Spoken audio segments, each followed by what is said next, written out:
SP location මම අද ඇවිල්ලා ඉන්නවා සබරගමු පළාතේ රත්නපුර දිස්ත්‍රික්කයට අයත් වන ඇඹිලිපිටියට යාබදව පිහිටි සංකපාල විහාරස්ථානයේ නැරඹීම සඳහා දුටුගැමුණු රජතුමාගේ දසමහා යෝධයන් අතර සිටි පුස්සදේව කියන යෝධයා විසින් තමයි මේ සංකපාල විහාරස්ථානය ඉදි කරන්නේ.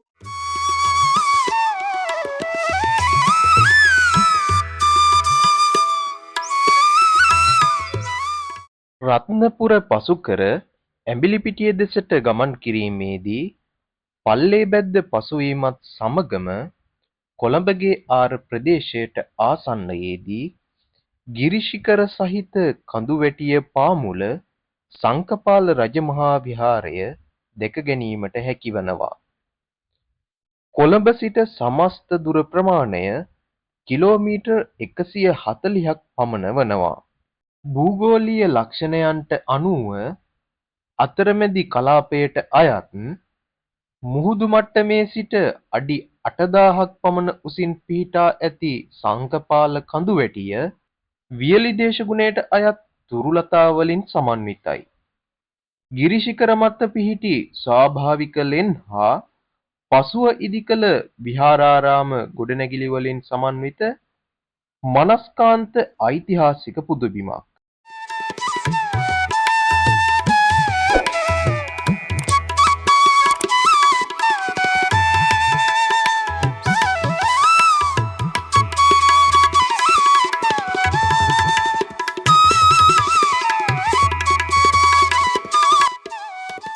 සංකපාල විහාරස්ථානයේ ප්‍රධාන වශයෙන්ම යුග 3ක ලක්ෂණ දක්නට ලැබෙනවා. ප්‍රධාන වශයෙන්ම අනුරාධපුර යුගයේ සහ මහනුවර යුගයේත් මෑත යුගයේත් ලක්ෂණ මෙම විහාරස්ථානයේ පුරාවටම දැක ගන්න පුළුවන්. මේ විහාරස්ථානය ගල්ලෙන් ආශ්‍රය කොටගෙන තමයි ඉදි වෙලා තියෙන්නේ. එතකොට මේ ගල්ලෙන් වල මධ්‍ය ශිලා යුගයට අයත් බලංගොඩ මානවයා විසූ බවට සාධක මෙම ගල්ලෙන් තුලින් හමු වී තිබෙනවා. ඉතින් මේ ආදි වශයෙන් ලොකු පුරාවෘත්තයක් විශාල ඓතිහාසික කරුණු ඇතුළත් සිද්ධාස්ථානයක් තමයි මේ සංකපාල රජමහා විහාරය. මේ විහාරස්ථානයේ පුරාවටම මේ වගේ විශාල ගල් පර්වත ගල්ලෙන් විශාල සංඛ්‍යාවක් දැක් ගන්න පුළුවන්. එතකොට මේ ගල්ලෙන් ආශ්‍රිතව ඉතිහාසයේ පටන්ම භික්ෂුන් වහන්සේලා විදසුන් වැඩීම සඳහා උන්වහන්සේලා මෙම ගල් ගුහා ආදිය භාවිතා කළා කියලා ඉතිහාසයේ සඳහන් වනවා. දුටුගැමුණු රජතුමාගේ සේනාවේ සිටි දසමහා යෝධයන්ගෙන් කෙනෙක් වන මේ පුස්සදේව යෝධයා දුටුගැමුණු රජතුමා සහ එළාර රජතුමා අතර සිදු වූ විජිතපුර සටනින් දුටුගැමුණු රජතුමා ජයග්‍රහණය කළ බව ඇඟවීම සඳහා පුස්සදේව යෝධයා විසින් තමයි දක්ෂිනාවර්ත හක්ගෙඩිය පිඹලා තියෙන්නේ, නාද කරලා තියෙන්නේ. එතකොට දුටුගැමුණු රජතුමා විසින් මෙම පල්ලෙබැද්ද කියන ගම්වලය ප්‍රදානය කරලා තියෙනවා මේ පුස්සදේව යෝධයාට. පුස්සදේව යෝධයා Tamanගේ හිතවතුන් සහ නෑදෑ පිරිස් මේ ප්‍රදේශයට ගෙනල්ලා ජනාවාසයක් පිහිටවගෙන මෙහි පදිංචි වෙලා තියෙනවා. ඒක තමයි මේ සංකපාල ඇතුළු මේ අවට ප්‍රදේශයේ තිබෙන කතා ප්‍රවෘත්තිය වෙන්නේ.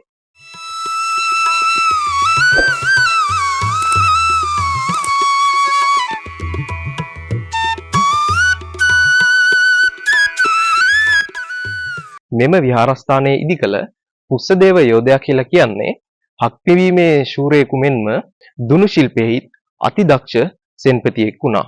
එම නිසා තමයි දුටුගැමුණු රජතුමා විසින් විජිතපුර සටනෙන් පසුව එතුමා සතුටු වී පුස්සදේව යෝධයාට මෙම පල්ලෙබැද්ද ගම්වරය ප්‍රදානය කරන්න හේතු සාධක වෙන්නේ.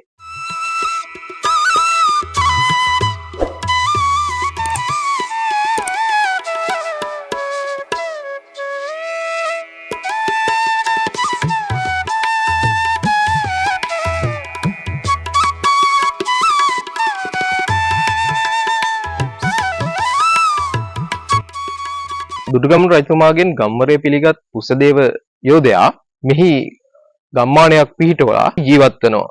නමුත් ටික කාලයක් යනකොට Tamanගේ ජීවිතය පිළිබඳව කලකිරෙනවා.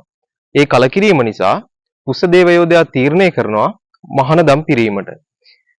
එම තීරණයත් සමගම පුස්සදේව තෙරුන් වහන්සේ මහාන වීමෙන් පසුව තමයි මෙම සංකපාල විහාරය තමන්ගේ ජය සංකේය වුණු හග්ගෙඩිය නම යෙදෙන ලෙස මෙම විහාරස්ථානයේ සංකපාල කියන නම යොදාගෙන කුසදේව හිමියන් මෙම විහාරස්ථානය ගොඩනගනවා.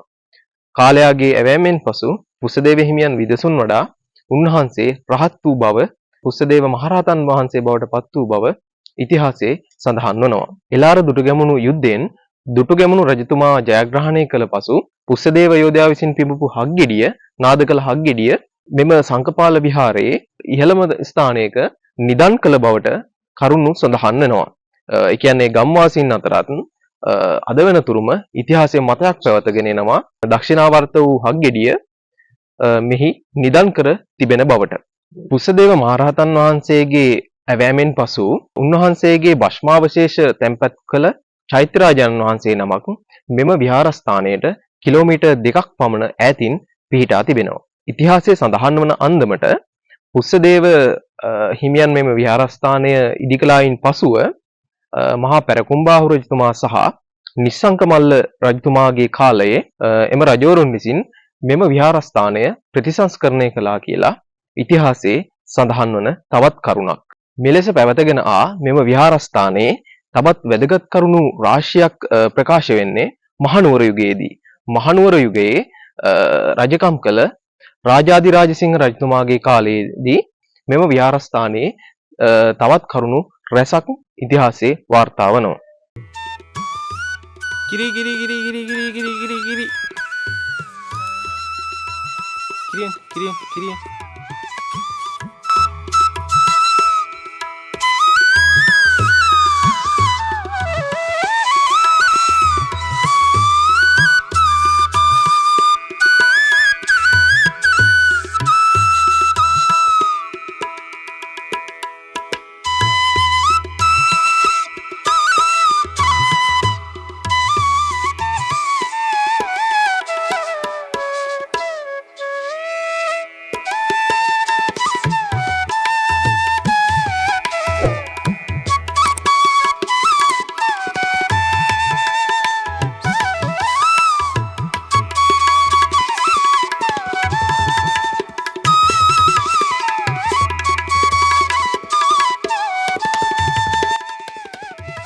ඔබට දැන් මේ දක්නට ලැබෙන්නේ කුසදේව මහරහතන් වහන්සේගේ භස්මාවශේෂයන් තැන්පත් කර සෑදූ චෛත්‍යරාජානන් වහන්සේ. අද වෙනකොට මේ චෛත්‍යරාජානන් වහන්සේ කීප වතාවක්ම ප්‍රතිසංස්කරණය කර මෙතන හැදුවත් නිදන් හොරු විසින් මෙතන විනාශ කර තිබෙනවා.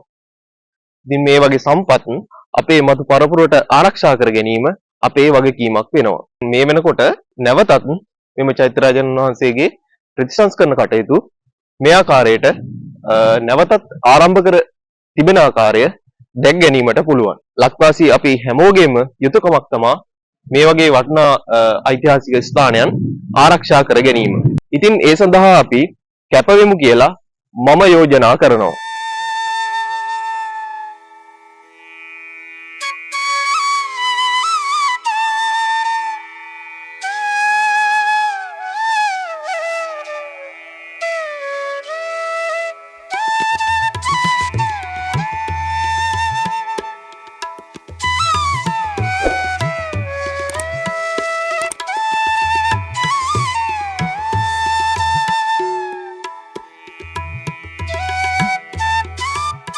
අද අපි අරන් ආවේ සබරගමු පළාතේ තිබෙන තවත් සුන්දර විහාරස්ථානයක ඓතිහාසික වශයෙන් මෙන්ම පුරාවිද්‍යාත්මක වශයෙන් උත් වැදගත් වන සංකපාල රජමහා විහාරය පිළිබඳව කරුණු ස්වල්පයක්.